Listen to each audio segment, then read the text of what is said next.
Eu tenho promessa para cumprir na tua vida. Mas quando Deus promete, Deus cumpre.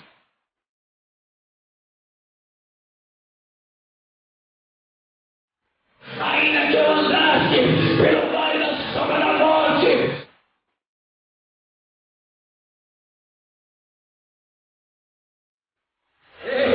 você que vai assistir na tua casa esse DVD, Deus está te levantando aí também.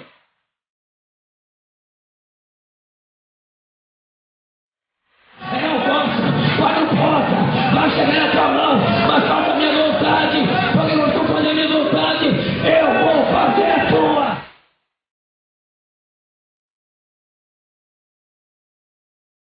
Ainda que tu vai para muito longe, ali estarei eu te esperando para cumprir a promessa na tua vida. O Evangelho de Jesus, escrito pelo evangelista Marcos, vamos estar lendo no capítulo de número 10. Aleluia! Louvado seja o Cordeiro de Deus. Marcos, capítulo de número 10. Vamos estar lendo. Amados e eternos irmãos, amantes e professadores da fé pentecostal, uma vez mais encontramos na presença do Senhor e da sua bendita palavra. Uma vez mais acho interessante dizer-lhes que a palavra de Deus é formada por 66 livros, sendo 39 no Antigo Testamento e 27 livros formando o Novo Testamento. A Bíblia Sagrada é composta por 1189 capítulos, 31.173 versículos, mais de 773 mil palavras e aproximadamente 3.600.000 letras.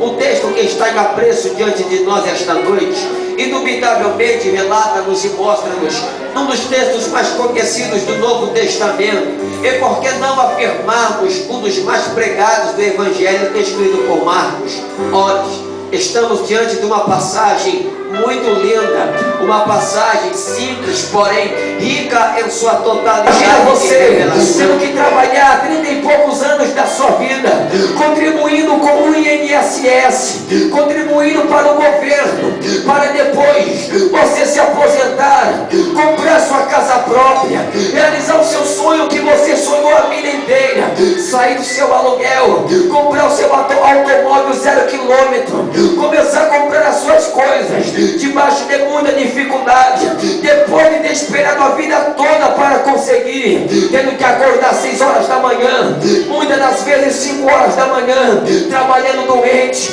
trabalhando com fome, pensando nos seus filhos e trazendo o pão de cada dia, em poder pagar as suas contas e não deixar faltar nada para a sua família. Foi assim que Timeu viveu sua vida toda, trabalhando a vida toda para o governo, mas quando ele se aposenta, da noite para o dia o governo se levanta e tira tudo da palma das suas mãos, no momento, em um piscar de olhos, tudo que ele demorou a vida inteira para construir. Então o que ele faz? Ele levanta pessoas, levanta sedições contra o império romano, se sentindo ameaçado. Ele vai perseguir Timeu, capturando Timeu, mata Timeu crucificado. A história nos conta, e depois que eles matam Timeu, eles vão dentro da casa de Timeu, e agora pega esse menino conhecido como Bartimeu e arranca os seus glóbulos oculares. Isto que você tem, uma bolinha branca com a bolinha preta chamado olho, foi isso que eles fizeram, arrancaram os glóbulos oculares de Bartimeu. Bartimeu outrora enxergava, Bartimeu outrora tinha sonhos, Bartimeu outrora tinha projetos, Bartimeu outrora tinha perspectiva de vida, Bartimeu outra hora ele tinha um objetivo, uma meta a ser alcançada. Só que da noite para o dia o império invade a sua casa e arranca os seus glóbulos oculares, arrancando os seus glóbulos oculares, arranca o seu sonho, arranca a sua felicidade, arranca a sua alegria, arranca a sua vontade de viver, porque agora uma criança passa a ficar cego da noite para o dia, e ele não tem mais esperança, ele já não tem mais visão, ele já não pode enxergar mais o que está na sua frente. Ele ouviu esta palavra: Jesus de Nazaré está chegando na cidade. Ele está chegando aí. Ele está chegando aí. Ele está chegando aí. Ele está chegando aí. Ele está chegando aí. Ele está chegando aí.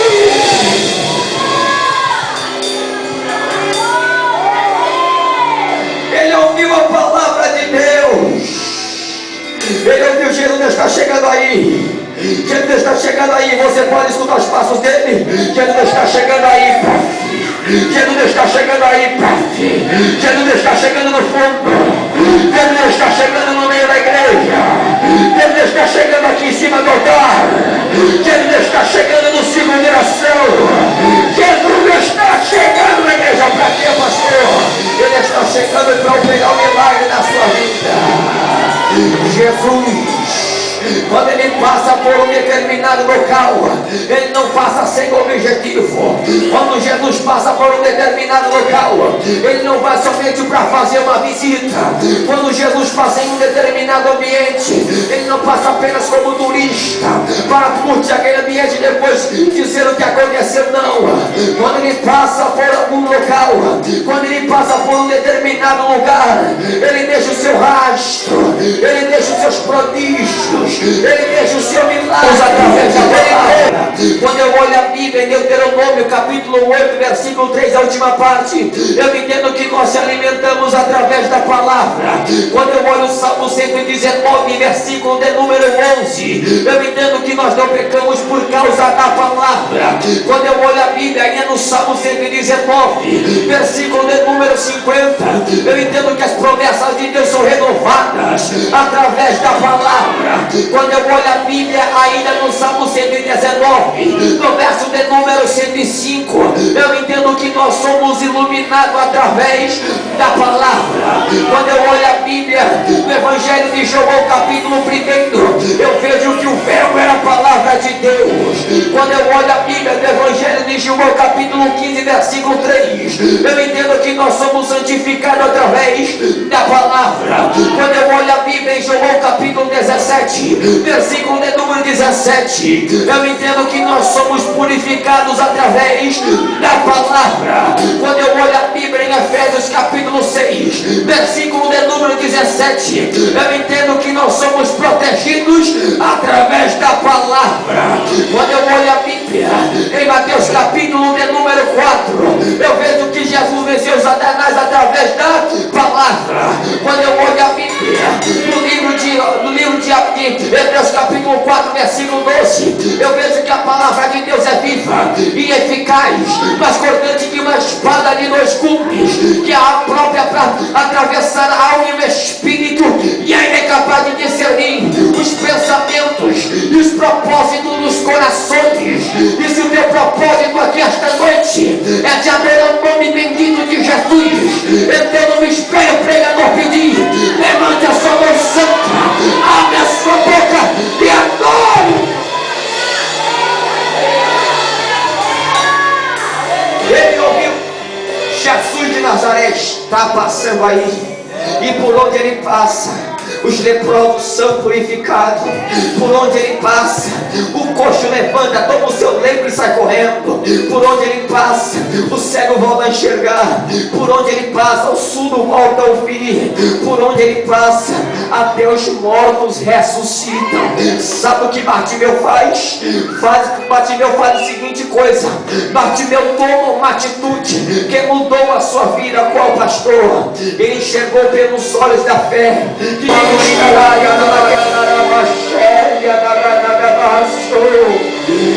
Se você não enxergava mais o que Deus tem para a sua vida, em nome de Jesus Cristo, pode enxergar a partir deste momento. Sinta as mãos de Deus passando nos seus olhos, tirando essas escamas, e contemple agora pelos olhos da fé a tua família dentro da igreja. Contempla pelos olhos da fé o teu marido pregando a palavra de Deus. Contempla pelos olhos da fé teus filhos louvando aqui no...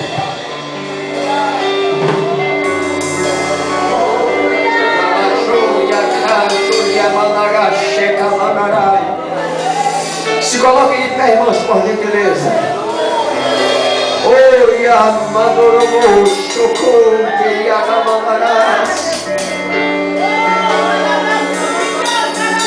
Uma já voltou a chegar. Ei! Bartimeu não tinha os glóbulos oculares. Foram arrancados. Eu não preguei nenhum heresia. Tanto que a Bíblia diz no versículo 51 que a resposta dele para Jesus foi essa: que eu torno-lhes a ver.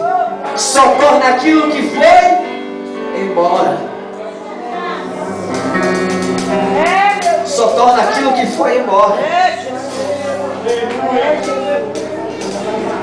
Ei, olha para a pessoa que está ao seu lado e fala assim para esta pessoa: tudo que foi embora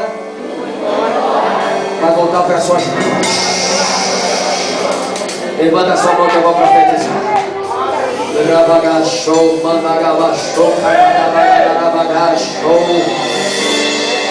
Tuia, bagadavá, xerabagadagabachou.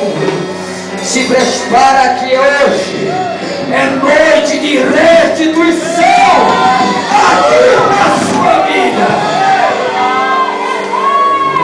Hoje o Senhor Jesus vai colocar uma camisa branca no diabo, uma gravata borboleta nele. Deus vai vestir ele de garçom. Tudo que ele roubou com a mão direita, ele vai ter que trazer com a mão esquerda.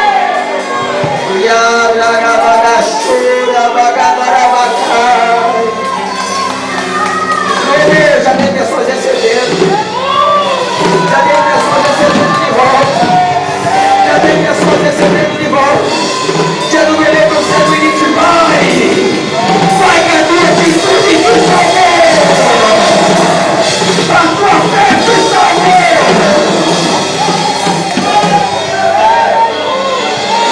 Em outras palavras, eu não disse vai, que a tua atitude provocou um milagre na sua vida.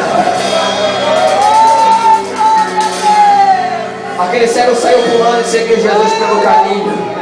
Sabe o que é isso? Mudança de vida.